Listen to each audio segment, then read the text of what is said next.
É quinta-feira, é dia de live da tia Felícia, entrando agora ao vivo. Deixa eu fixar logo o nosso tema de hoje, universo azul.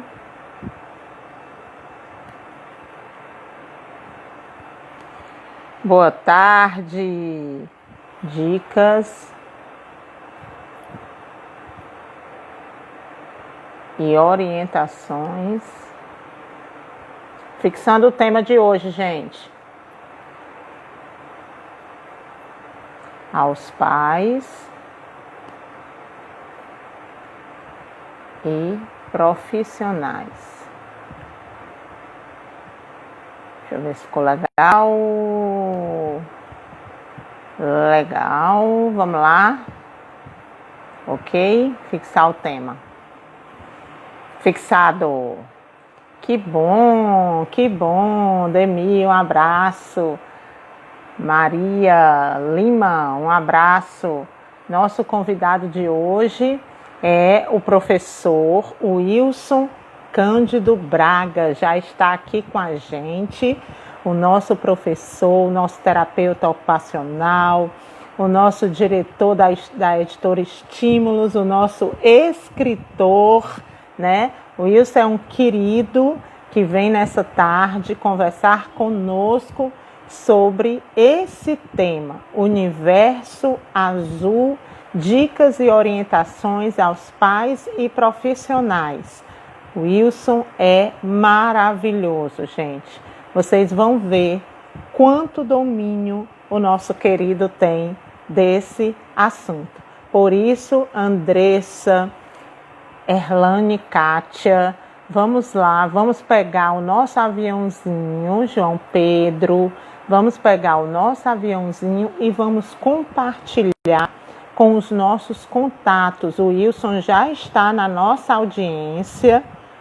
Eu já vou chamar o Wilson, ele vai me enviar uma solicitação e ele já vai estar conosco. Então, Rafaela, João, sejam todos bem-vindos. Cida, Andressa, sejam bem-vindos. Demi, aquele abraço a todos os amigos, pacientes da tia Felícia que estão aqui. Vocês estão me ouvindo bem? O som está bom? Me digam, oi Wilson, vou te chamar. O som está bom? Vocês estão conseguindo me ouvir? Deixa eu... Me digam se vocês estão conseguindo me ouvir. Perfeito, sim, tá ótimo o som. Beleza, a imagem tá ok, gente? Também tá ok a imagem. Podemos chamar o nosso querido dessa tarde. Deixa eu ver aqui. O Wilson. Vamos dividir a telinha com muita honra com o nosso querido Wilson. Olha Olá. aí, o Wilson já conosco nessa tarde. Meu amigo, seja muito bem-vindo. Obrigado, Nós estamos querido. aqui nessa tarde para conversarmos um pouco sobre o universo azul, para contribuir com as famílias, com os profissionais. Eu já falava, Wilson, antes aqui, você estava na nossa audiência, do seu grande domínio em relação a esse assunto, de toda a sua experiência, da sua formação. Quero lhe agradecer por ter aceito o meu convite. Gratidão mesmo a você. E vamos beber dessa fonte, gente, nessa tarde. Vamos pegar o aviãozinho, compartilhar. Nosso amigo querido já está aqui.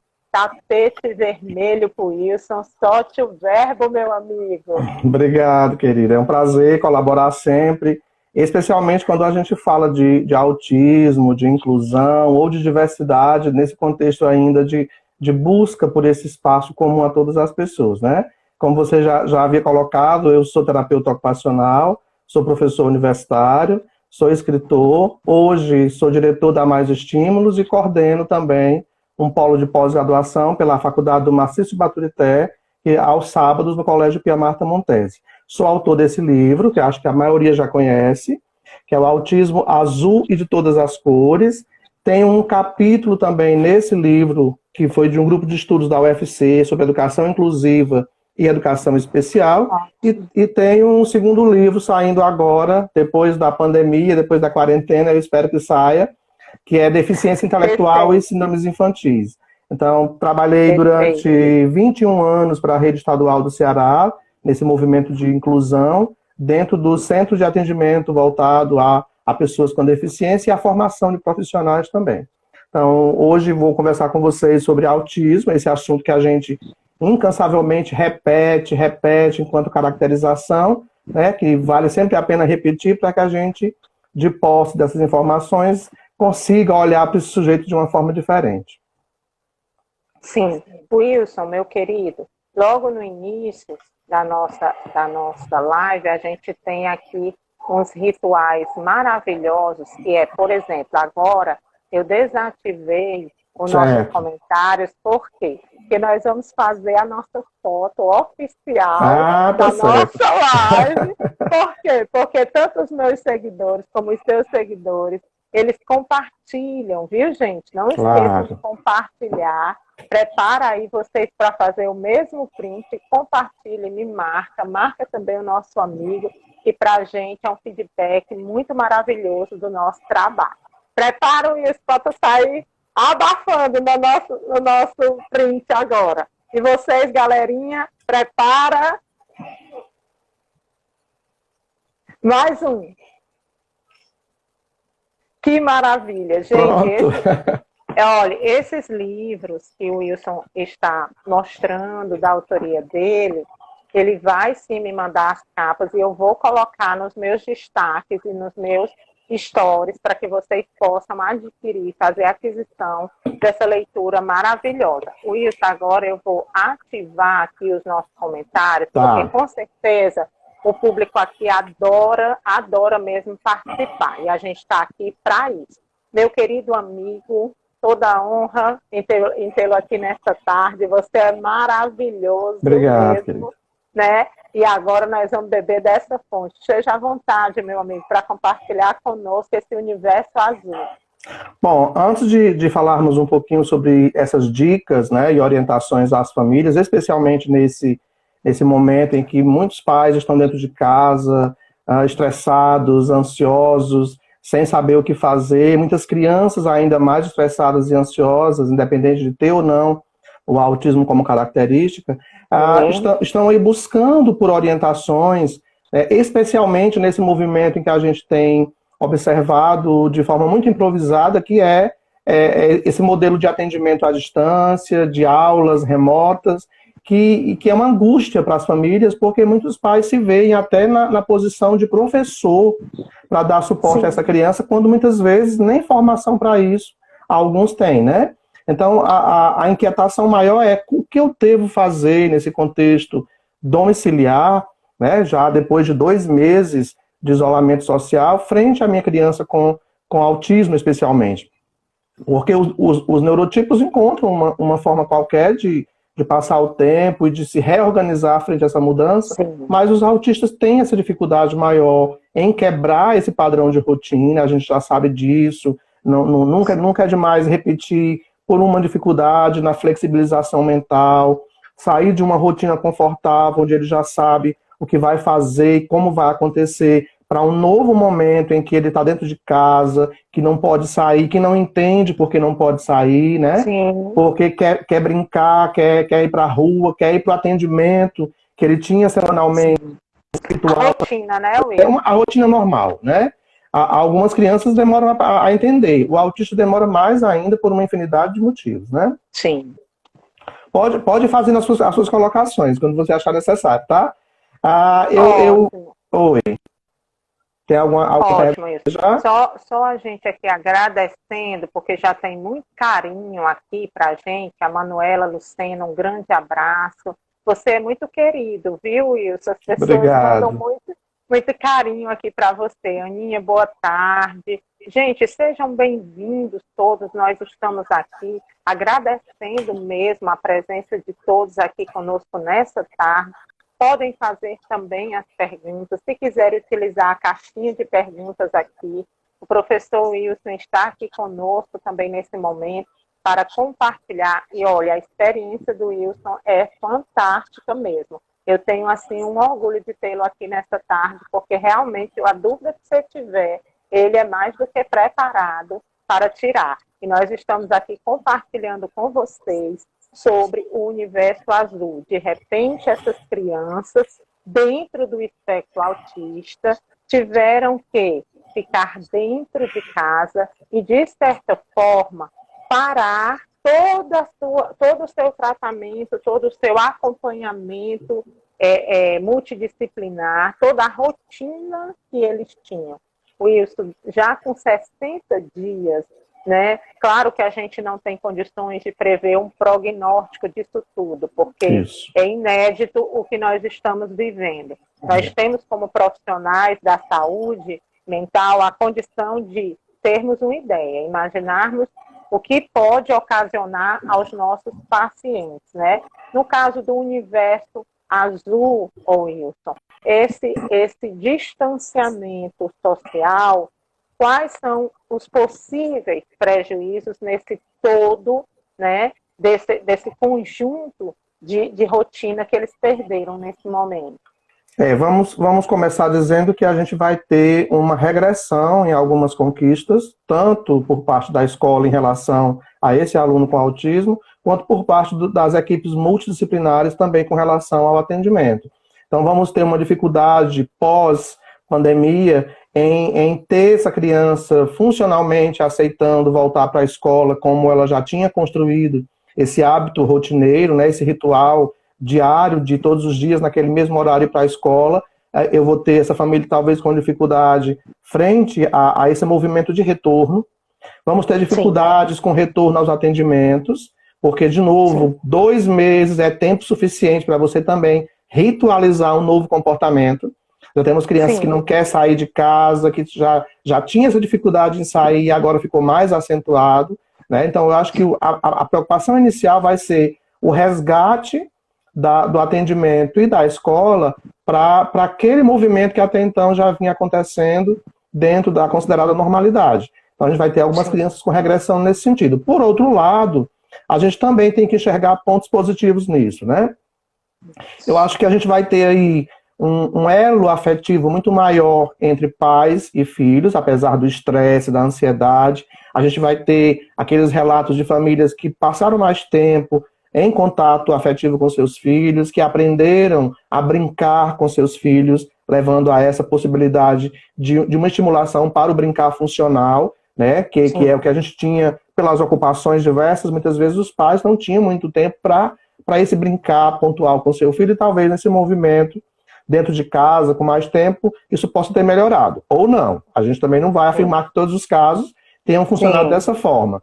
Vamos ter aí também algumas questões importantes para se levantar, que é a continuação daquilo que era realizado formalmente naqueles espaços de atendimento e de escolarização, que ou continuou-se de uma outra forma em casa, ou não se continuou, né? São duas possibilidades. Ou a família encontrou uma forma do jeito dela de estimular, e isso garantiu a permanência daquelas conquistas, ou a família não soube o que fazer, ou não sabia como conduzir, e acabou utilizando-se de outras ferramentas que, em vez de favorecer, acabou gerando aí outras dificuldades. Por exemplo, nós temos hoje uma grande preocupação, Felícia, com a questão do uso tecnológico, por parte das pessoas em geral.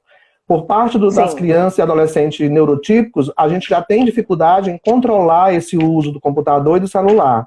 Por parte das crianças com deficiência, em especial crianças com autismo, a gente tem visto aí esse celular e esse tablet se transformando em chupeta eletrônica, em uma ferramenta de controle comportamental para essa criança, gerando um outro prejuízo, que é a preocupação maior dos pais, que é o isolamento social dessa criança e a dificuldade cada vez maior de comunicação e de interação com as pessoas, porque passa mais tempo agarrado a esse equipamento. E nesses 2 meses a minha preocupação é quanto tempo se ficou usando esse celular. Se a gente ficou muito tempo, imagine aquela mãe que já é estressada, tendo que dar conta de outros afazeres de casa, da alimentação de outros filhos, né? Com aquela criança dentro de casa, manhã, tarde e noite, ela se viu ali sem saída e acabou utilizando também dessas ferramentas como forma de melhor deixar ela ali comportada enquanto ela tem que fazer outras questões. A gente não está aqui julgando, a gente está levantando preocupações, né?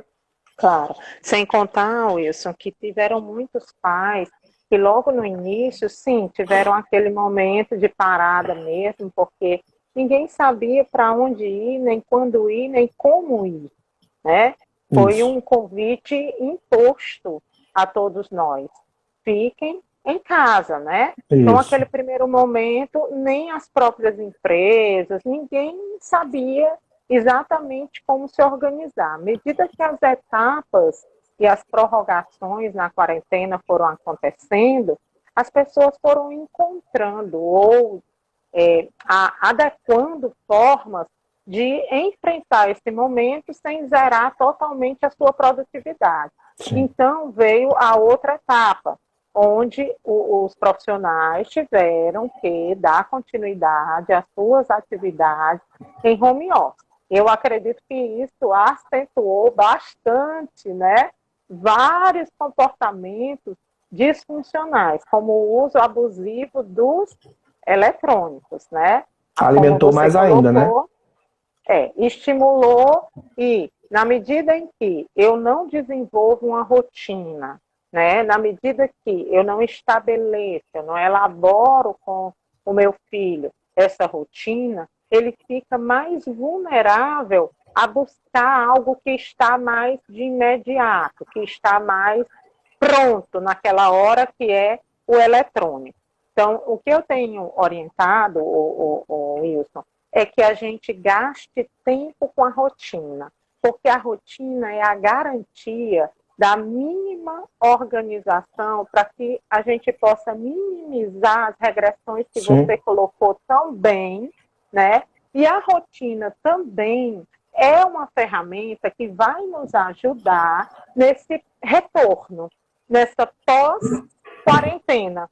Porque se eu mantive o mínimo de rotina com essa criança, sugestivamente eu posso dizer que essa criança vai ter uma facilidade maior do que aquela que ficou sem borda, que ficou totalmente solta. Essa família também, porque a gente foca muito na criança, mas todos nós, em todas as nossas áreas de atuação, vamos fazer esse processo de retomada.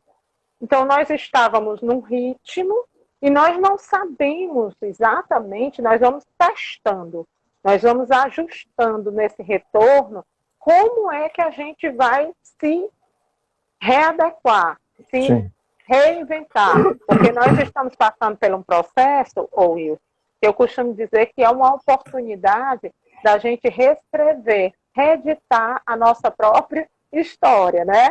Da gente ter aquele momento conosco e, poxa, quando isso tudo passar, alguma coisa eu quero ter mudado. Não sei o que é, mas alguma coisa eu quero fazer diferente. Descobrindo possibilidades, porque a gente também, frente a tudo isso, está descobrindo outras possibilidades de trabalhar, de não se manter parado, de continuar estudando de qualquer jeito, né? Quando eu coloco essa questão tecnológica, eu não estou em nenhum momento, e eu quero que as famílias entendam isso, não estou condenando esse equipamento. Pelo contrário, ele é muito feliz na sua utilização, mas dependendo de como essa utilização vai acontecer, né? Eu tenho orientado muito assim, cuidado com o tablet e o celular, para você não fazer um uso inadequado e, em vez de ajudar, você atrapalhar. Por exemplo, você vai para o atendimento ou para a escola com essa criança no carro com o tablet na mão. Você chega lá fora do atendimento, enquanto espera, ela está no tablet, usando o tablet o tempo inteiro. Quando ela for entrar, possivelmente ela não vai poder entrar com o tablet. Ela vai se desorganizar. E aí quem vai atender, em vez de passar 40 minutos estimulando aquilo que é necessário, vai passar 40 minutos tentando reorganizar a criança para começar um trabalho que acabou o tempo e não começou. Tá? É uma possibilidade em que a gente está fazendo uso desse recurso para tentar se reinventar, lógico, para ser orientado no atendimento. Em alguns casos, o atendimento não vai acontecer virtualmente, porque é complicado você fazer diretamente com a criança, mas eu tenho que orientar a família nesse sentido. Mas até esse momento de orientação, ele é um momento pontual, ele tem um horário e tem um tempo. A preocupação que a gente tem é quanto tempo a criança fica com esse aparelho, mudando de um aplicativo para outro o dia inteiro, sem persistência naquele que ela identificou como interessante a ela, gerando inclusive uma dificuldade em lidar com frustrações. Por que ela gosta tanto? Por que ela gosta tanto do celular? Porque ela entra num joguinho, se o joguinho não agradar, ela muda para outro, e muda para outro, e não persiste. Né? Então, tudo isso tem que ser observado para a gente não ter esse equipamento contra, mas sim a favor desse desenvolvimento. E esse reinventar-se realmente é a necessidade, como você bem colocou. A gente não teve a antecipação que a gente oferece ao autista quando vai mudar alguma coisa. A gente foi pego de surpresa, vamos ficar em casa, a gente esperou que fosse voltar no dia X e acabou, e já vamos aí para mais de 2 meses. Né? E talvez ainda mais um tempo ainda, eu acredito que até final de junho a gente ainda está gradativamente voltando aos movimentos de uma forma diferente. Voltando ao movimento de aula assustado, preocupado em excesso, né? com uma certa semelhança com toque. A gente está com medo de olhar para as pessoas, de pegar nas pessoas, e nesse contexto aí, em tratando do autismo, toda a atenção será bem-vinda. Por exemplo, eu tenho uma mãe que me manda mensagem dizendo assim, o que é que eu faço porque ele não quer usar a máscara e não quer usar o álcool gel, que é uma orientação simples que a gente tem que corrigir. Não há necessidade de você impor essa máscara a essa criança de casa se ela não está saindo para contato com outras pessoas. Não é necessário esse álcool gel dentro de casa se ela pode lavar as mãos com água e sabão. A gente está tendo essa orientação e parece que ela está sendo compreendida de uma forma diferente. E uma outra orientação interessante, vai sair para algum lugar de máscara, vamos ser criativos, a hora de se reinventar. Vamos transformar essa máscara a partir daquilo que interessa a criança. Se ela gosta de carro, vamos desenhar um carro nessa máscara. Vamos fazer de conta que essa máscara... Vamos usar o hiperfoco a nosso favor. Nesse momento, a gente tem que aproveitar isso. A criança com autismo só será, de fato, envolvida com você quando ela perceber que você está dentro do que interessa a ela também. Eu digo sempre nas minhas conversas, o caminho inicial é o hiperfoco. Não tem como desmerecer. Comece por ele. E você, ao começar por ele, você vai colocando dentro dele tudo aquilo que você acha que é necessário. Daqui a pouco, o hiperfoco fica de lado e você já tem um repertório imenso de possibilidades que não é mais o hiperfoco. Pode falar, Wilson. Eu sei que você também é um grande educador. Então, assim, gente, nessa tarde a gente já deu aqui várias dicas. Eu falei da importância da rotina, justifiquei.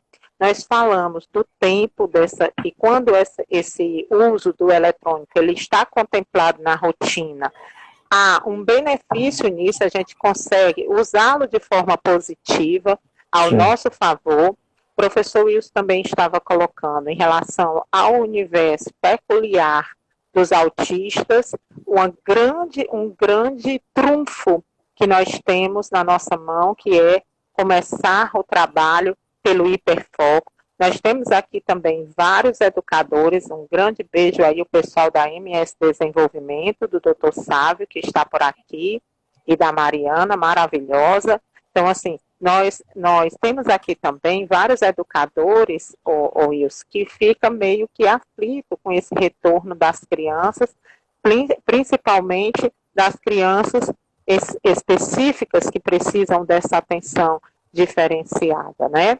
Então, assim, Wilson, é importante a gente valorizar muito o trabalho dos professores nesse momento. Sim. Tem sido, assim, de grande valia para as nossas famílias, tem ajudado também na organização dessa rotina e, principalmente, Wilson, a gente fala aqui com muita familiaridade com o tema, hiperfoco, com a nomenclatura, mas algumas pessoas que estão aqui na nossa live não sabem. De uma forma bem didática, explicativa, William, o que seria o hiperfoco? Vamos lá. Vamos chamar esse hiperfoco também de interesse monotemático. É aquele interesse que a criança que é para ela confortável, porque ela já se conhece, ela já investigou sobre ele, ela já aproveitou o máximo que pôde sobre tudo aquilo que aquele tema traz. Por exemplo, nós temos crianças com autismo que têm um apego exagerado ou um interesse muito repetitivo por robôs, ou por dinossauros, ou por carros. Então, esse hiperfoco esse interesse muito hiperfocado, exageradamente hiperfocado, onde você centraliza toda a sua atenção nele, né, por um conforto qualquer que a gente muitas vezes não consegue explicar, mas especialmente porque, ao se identificar bem com esse elemento, e eu saber que eu tenho aí, enquanto função executiva, uma dificuldade nesse funcionamento para flexibilização, então, para mim, enquanto autista, sair de uma situação onde eu já conheço, onde eu já sei o passo a passo, eu já domino bem, para ir para uma outra situação muito bem, pode ser geradora de grande desconforto. É como você, eu gosto de dizer assim, é como você estar num barquinho no meio do mar, que você conhece aquele barquinho inteiro e de repente você cai no mar. Você cai num universo de estímulos que você desconhece e que para a pessoa com autismo, por não saber se autorregular, por não saber como flexibilizar essas mudanças de uma forma funcional, ela acaba gerando aí o que a gente chama de comportamento desorganizado, disruptivo, por não saber administrar o que é novo. Quando eu digo hiperfoco, é identificar o que é que chama de fato a atenção da criança. Isso.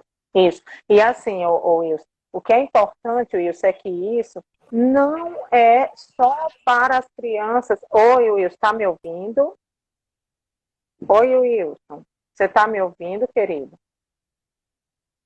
Vocês estão ouvindo o Wilson, gente? Aqui para mim tá ok.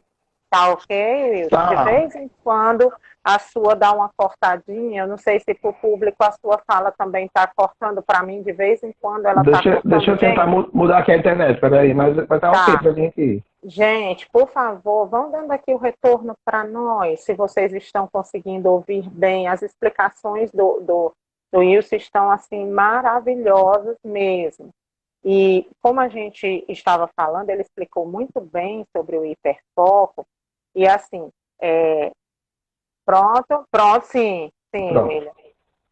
O Wilson, aí, veja só, Wilson. Aqui, a Aninha, que é uma coordenadora maravilhosa de educação infantil, né?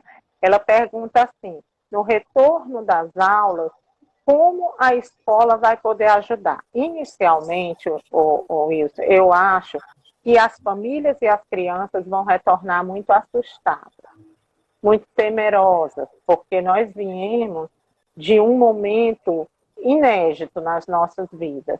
Então, muita gente vai desenvolver também, existe a possibilidade de desenvolver um estresse pós-traumático. Sim. Né? Como você mesmo colocou, nesse tempo foi tempo suficiente para as crianças desenvolverem outros hábitos. Então, se uma adaptação escolar, principalmente na educação infantil, é algo que requer a atenção e requer a disposição de toda a equipe, agora mais do que nunca, porque as crianças estavam numa adaptação de início de ano, quebraram isso de forma abrupta, tiveram seus vínculos, de certa forma, enfraquecidos em relação ao social, aos vínculos sociais, né? E agora vão retornar pós-pandemia. E esse retorno, eu penso isso, que a gente, tanto da área da saúde como da área da educação, tenha que ter muito equilíbrio e tranquilidade para conduzir e orientar essas famílias e essas crianças. Porque quando eu coloco, usando o que a gente vinha explicando, um hiperfoco na questão do risco de se contaminar, né? Eu, de certa maneira, não colaboro naquele momento com esse processo. Eu não estou desprezando todo o cuidado que a gente tem que ter, mas a forma lúdica desse autocuidado ser passado vai ser absorvido de forma mais leve, independente da criança estar no espectro autista ou não. A família vem aflita, a criança vem aflita, a escola é a unidade soberana da socialização da criança, nós sabemos disso. Então, nós, profissionais da saúde, que vamos receber essas crianças, acolher essas famílias, nós, profissionais da educação, nós temos que primeiro, planejar um retorno leve, um retorno lúdico e um retorno psicoeducativo. Não é isso, Wilson? Você concorda, meu amigo? Sim, sim. Vamos pensar, por exemplo, Felícia, quando você inicia um ano letivo, posterior a um mês ou mais de férias. Então a gente tem crianças que estão ansiosas para voltar, mas temos crianças que passam 2, 3 semanas chorando porque começou o ano letivo e ela precisa se acostumar com aquele movimento do retorno, né? Pelo hábito construído frente à família, tudo aquilo que a gente já falou enquanto aproximação afetiva. Nós vamos viver a mesma situação agora. Vamos ter um retorno que não foi férias, mas foi tipo férias forçadas, né?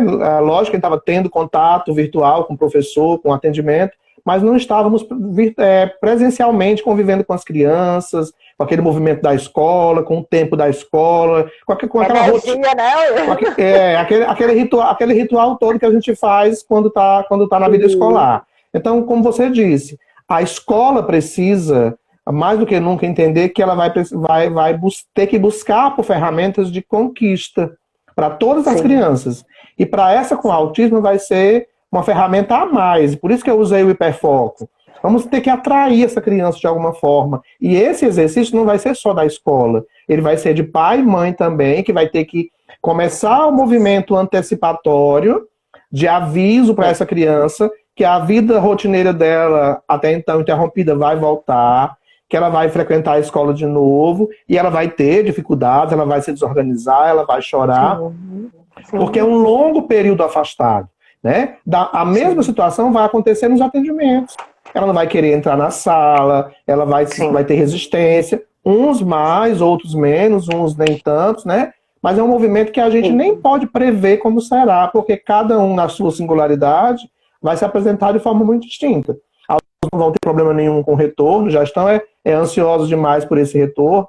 Outros vão ter problemas diversos, que vai demandar muitas vezes paciência da família, em ter que ficar um pouquinho lá para que ele consiga gradativamente ir se acostumando. E em se tratando do autismo, falar de rotina, de quebra de rotina, ou de mudanças de rotina já construída, é um exercício que demanda de nós aí paciência e persistência, né? Para que a gente também não ceda e não desista fácil, para que, oferecendo ali o que é mais confortável naquele momento, mas oferecer o que é necessário.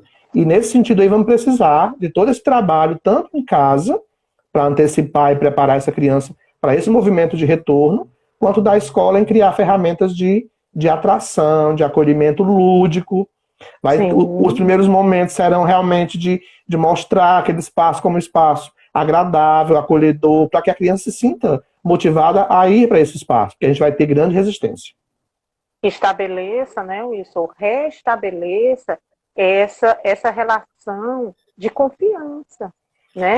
Refaça a rotina mesmo, né? Refaça e, de certa forma, reconstruir a criança com o universo escolar, a criança com a socialização, né? Esse retorno, ele vai, de certa forma, exigir, eu costumo dizer que os adultos, eles assumem nesse momento esses agentes reguladores, né? Que ajudam, que facilitam os processos primários, iniciais dessas crianças ao retorno às suas atividades. Agora, o que você falava que é importantíssimo, Wilson, é a gente considerar a singularidade de cada um. Eu acredito que 2 fatores eles dificultam muito nos processos de adaptação: o sentimento de culpa das famílias e as comparações, né? Cada um tem o seu ritmo, cada um possui a sua subjetividade e cada ser é uma celebridade. Para mim, assim, no treino comportamental, Wilson, a gente sempre orienta, eu sou psicóloga comportamental, que seja feito gradativamente, respeitando a janela de tolerância de cada criança, de cada família. Nós temos que ter isso em vista. Eu sei, não estou dizendo aqui que no coletivo da escola é fácil a gente fazer isso. Não é, porque nós estamos dentro de um universo coletivo. No entanto, as nossas escolas estão cada vez mais com equipes mais completas, com equipe mais capacitada para realmente, naquele momento, desenvolver uma força-tarefa que possa conduzir esse processo de retorno de uma forma satisfatória. Eu pego a sua fala no sentido de ter cuidado com essas cobranças, né, essa culpabilização e, acima de tudo, essas comparações que muitas vezes, culturalmente, a gente naturalmente se pega fazendo, e eu oriento muito as famílias nesse sentido. Primeiro, o professor não pode comparar nenhum aluno com outro aluno. Essa comparação vai deixar sempre alguém na condição de superioridade ou de inferioridade. E em se tratando de uma criança com alguma dificuldade, comparar essa criança com alguém que não supostamente não tenha nenhuma dificuldade é uma comparação injusta. Ela tem que ser comparada com ela mesma, observando o que ela tem conseguido, o que ela pode conseguir, para que você consiga ali apontar ganhos ou não. Gosto muito de usar essa mesma fala no contexto familiar, para ter cuidado com essas cobranças, independente do autismo, de não comparar um filho com o outro, porque são sujeitos na sua singularidade, como a gente já colocou. E um ponto muito interessante que a gente tem que trazer aqui, especialmente nesse momento em que os pais estão estressados, estão ansiosos demais, realmente a tolerância de vez em quando esgota, porque não deve ser fácil, 24 horas, dependendo de cada estrutura familiar, de cada contexto familiar, de cada espaço nesse domínio familiar, como as coisas têm acontecido. Mas eu gosto de pai, mãe... Costa Maria Regina, Wilson, está dizendo que eu não sei, Costa Maria Regina, é o meu vídeo que está embaçado ou é o vídeo do professor? Não, aqui para mim tá normal, o meu e o seu. Tá normal? Tá normal, okay, para mim tá. Tá normal? Ok, vão dando aí o feedback pra gente. Pronto. E aí, retomando, quando eu falo para a família, especialmente nesse momento em que a gente está vivendo, eu acho que uma coisa é fundamental, entendendo ser pai e mãe, o cuidador do seu filho. É preciso que esse casal ele esteja bem para oferecer o melhor para o seu filho. É preciso que ele encontre uma forma de se cuidar para oferecer cuidado. Porque a gente tem essa preocupação. Quem cuida de quem cuida? Né? E quando eu digo não compare seu filho, mas também não esqueça que você tem outros filhos, porque a gente também tem essa prática muito observada do pai ou da mãe de uma pessoa com deficiência, se focar tanto nessa que esquece muitas vezes a outro filho, de se envolver com outro filho, e isso gera muitas vezes um mal-estar, porque outra criança, dependendo da maturidade, também não entende muito bem esse movimento de achar que o pai está dando atenção ou não, né? Mas é importante que haja esse cuidado aí, porque a gente vai, como eu disse, todos nós estamos estressados. É lógico que uma família que tem um filho ou dois dentro de casa, ou até mais, ela vai estar mais ainda por uma infinidade de fatores. E sem contar naquela família que muitas vezes nem o essencial para se manter nesse período de isolamento dentro de casa ela tem. Eu tenho visto aí alguém orientando sobre jogos para comprar. A hora não é de comprar nada. Para quem está dentro de casa e tem dificuldades com o básico, a hora é de se reinventar mesmo. É usar o que você tem dentro de casa, é aproveitar o que tem dentro de casa. É o ócio criativo, né? Vamos criar possibilidades, porque a gente vai ter aí ainda um grande exercício que é voltar à nossa vida normal. E em se tratando do autista, a gente vai quebrar de novo uma rotina que foi criada há meses.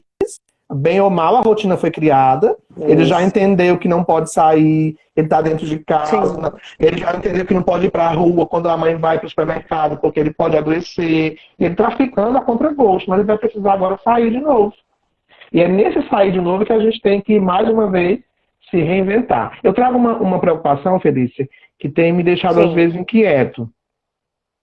Esse movimento que a gente tem de aulas virtuais, de oferecer atividades pedagógicas, ou até do atendimento mesmo dos pais que estão em casa, é positivo para que a criança não fique sem, mas é perigoso demais. É perigoso demais porque a gente está transformando esse espaço domiciliar, 24 horas do dia praticamente, com um espaço de aula ou de atendimento.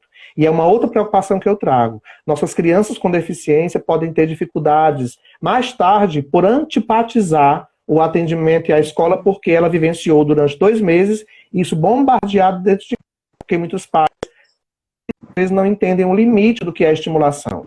né? A gente entende que quando se vai para a clínica, é 1 ou 2 vezes por semana, 40 minutos, dependendo do atendimento que ela vai receber. E eu estou tendo isso muitas vezes dentro de casa sem uma mensuração de tempo. É o tempo todo estimulando que ele está dentro de casa, porque ele não está podendo sair.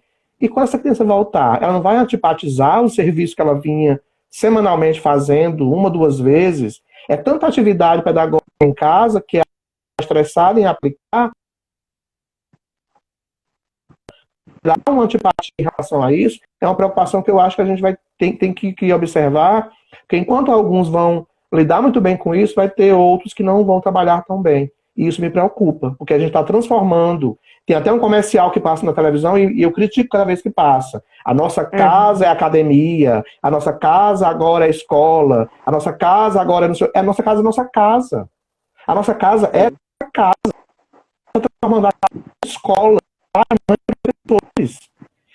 E essa criança está sendo bombardeada e cobrada de uma forma não pedagógica, não didática.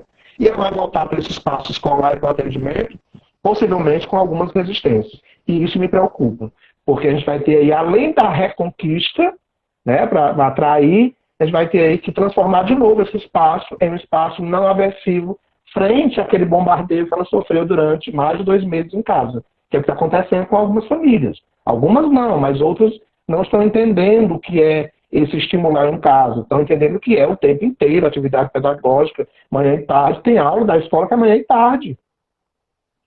Tem criança que assiste a aula de manhã e quando o pai chega à tarde ou à noite em casa depois do trabalho, porque eles estão trabalhando, tem que sentar com ela para assistir a aula de novo. Então, se as neurotípicas estão sendo bombardeadas quase o dia inteiro com a mesma aula, imagine as crianças com deficiência que não têm essa tolerância. E a gente sabe que a tolerância de alguns com autismo pode ser muito pequena se o assunto, se a abordagem não for interessante a ele. Por isso é uma preocupação que eu trago para a gente refletir, que a gente pense na reconquista, mas também pense em, de novo, transformar esse espaço, nesse movimento de reconquistar a criança, em um espaço que não se assemelhe àquele de cobrança excessiva de pai e mãe em casa, que é o que está acontecendo com algumas famílias. Tem pais já estressados, porque até conteúdos pedagógicos ele tem que entender para acompanhar o filho, porque virtualmente não dá para ter esse retorno 100%. Vamos refletir um pouquinho sobre isso, né? Essa reflexão é muito pertinente, Will, se nós retornamos. Gente, muita gente perguntando se nós vamos deixar a live salva. Sim, gente, a live vai ficar salva no IGTV da Tia Felícia.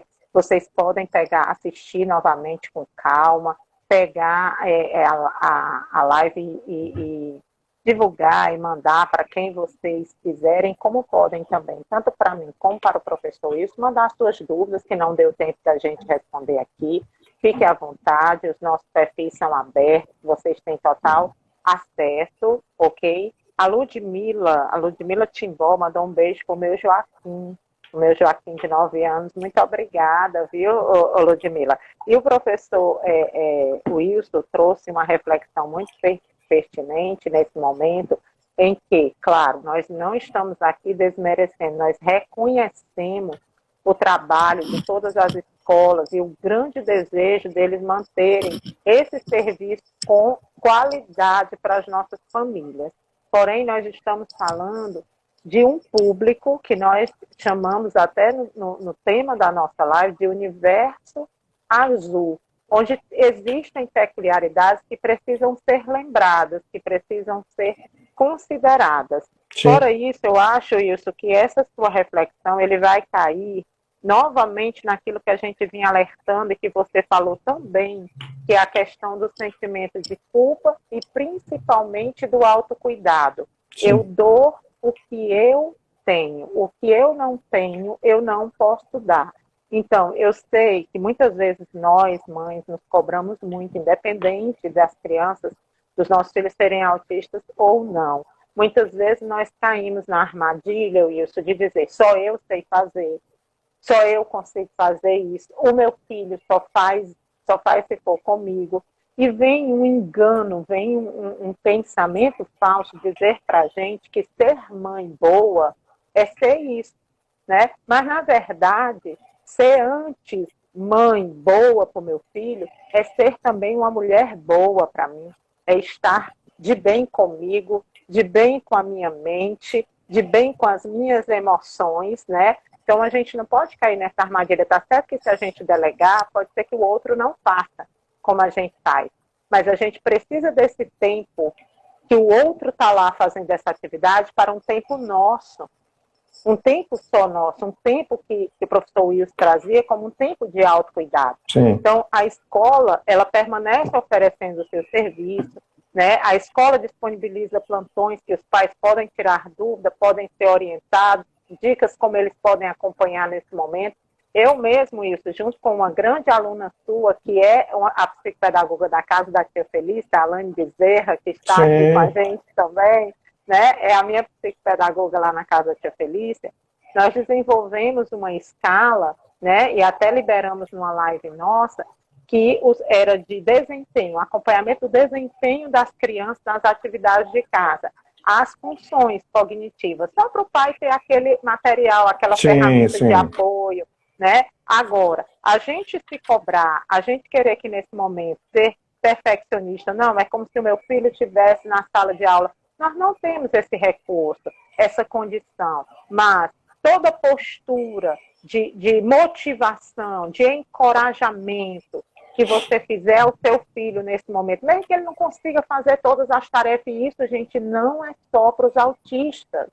Mesmo que ele não consiga fazer tudo, mesmo que ele não consiga assistir todas as aulas, nada de sentimento de culpa. Está tudo bem, nós estamos vivendo um momento atípico. Naquele momento que ele ficou, poxa, elogia, valida, encoraja. Sim. E você também, se você só pode dar aquilo como mãe, como pai, que bom, ele recebeu aquilo seu.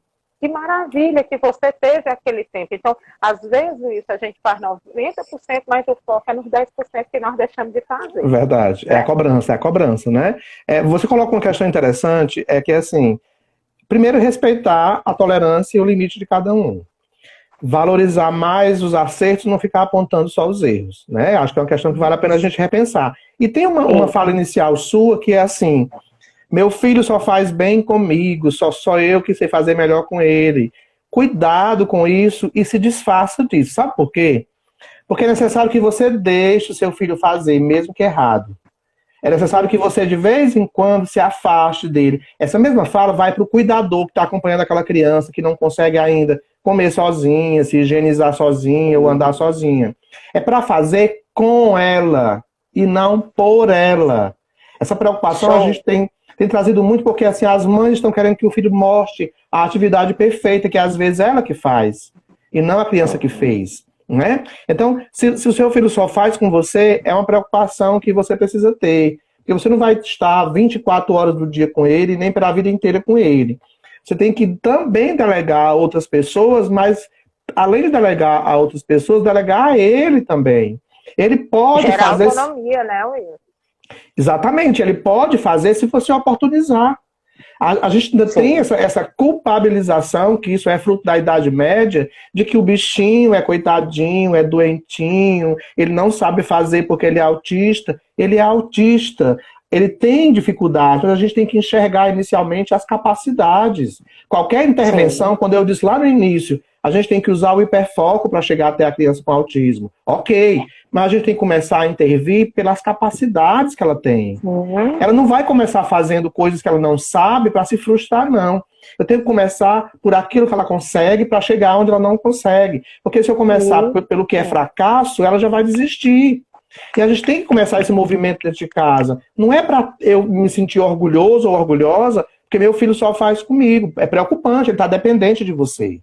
Você tem que deixar ele fazer sozinho, se virar sozinho. Nem que você depois vá e faça por ele o restante, ou ajude no restante.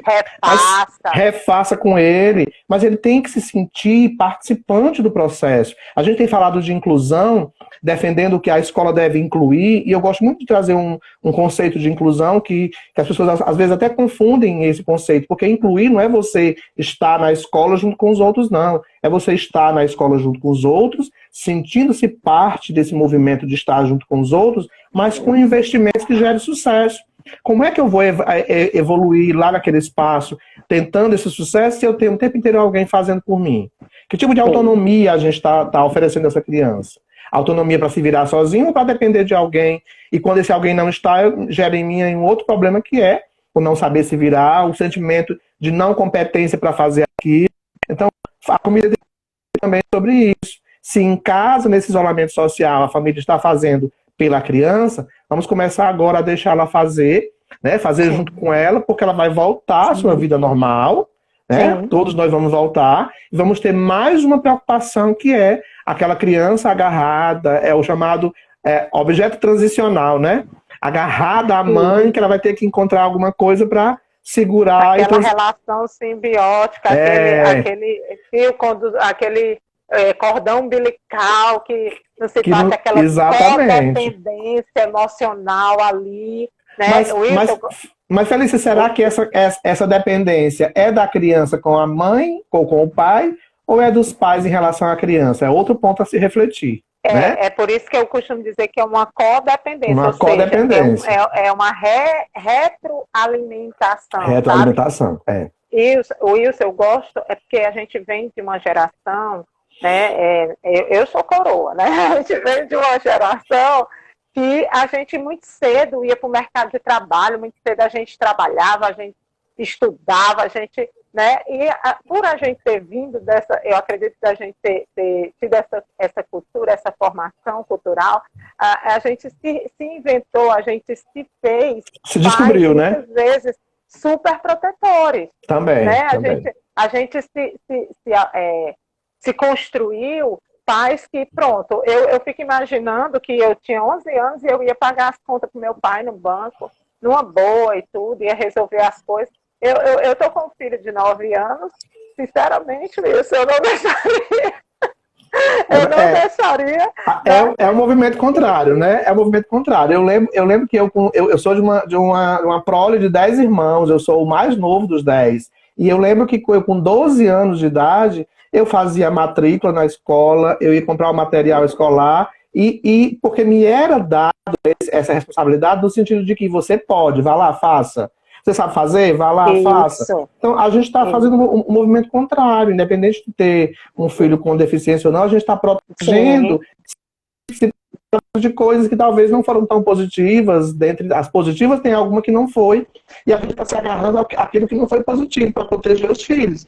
E nesse sentido das deficiências, a proteção é muito maior. Né? Por toda uma história que a gente tem aí ao longo desse movimento de exclusão e de inclusão. E essa formação cultural que a gente vem. O tempo está quase acabando aqui, né? Está observando aí, temos 3 minutinhos. Deixa eu só completar aqui, gente, o que eu estava falando sobre essa questão da relação simbiótica que o Wilson falava, dessa retroalimentação, dessa codependência emocional, que acaba gerando essa superproteção, esse medo de deixar ir, de fluir, de seguir o curso, né? De olhar, de supervisionar, de dar conselho à distância. Eu gosto muito isso de indicar uma leitura, que é a leitura que eu indico em consultório, que é separar, me larga, separar-me para crescer. É um livro assim bem chocante no tema. É bem sugestivo, né? Me larga, separar-se para crescer. Ou seja, a gente precisa, em algum ponto, fazer isso com os nossos filhos. Eu tenho um de 27 que já casou em dezembro. Então, assim, não é fácil. Eu não estou dizendo que é fácil. Mas é cultural, né? É cultural. Em algum momento a gente vai ter que fazer, e a gente se preparando antes para isso, a gente desenvolvendo esses repertórios adaptativos desse comportamento, tudo fica mais fácil. É menos traumático, né?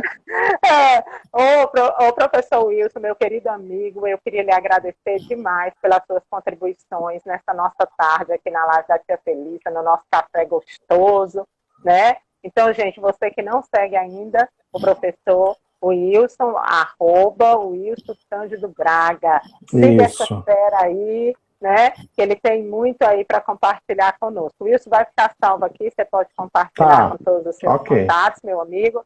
Muito obrigada. Por nada, querido. Eu que agradeço. Eu espero ter contribuído nesse bate-papo com você e com todos que estavam passando aí pela sala. E é sempre interessante falar desse assunto, até para que a gente não se acomode, vá deixando ele na gaveta, como alguns outros assuntos foram colocados. Que a gente continue falando de autismo, de deficiências, de diversidade, porque é o que faz parte do nosso contexto social, né?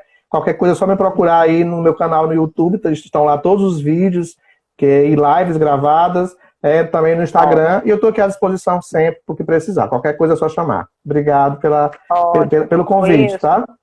Wilson, por favor, me mande as capas dos livros que eu vou indicar nos meus stories Tá, e vou mando deixar sim. nos destaques, tá bom, Ok, meu querido? pode deixar. Um grande beijo, meu amigo. Obrigado. Obrigada. Boa tarde.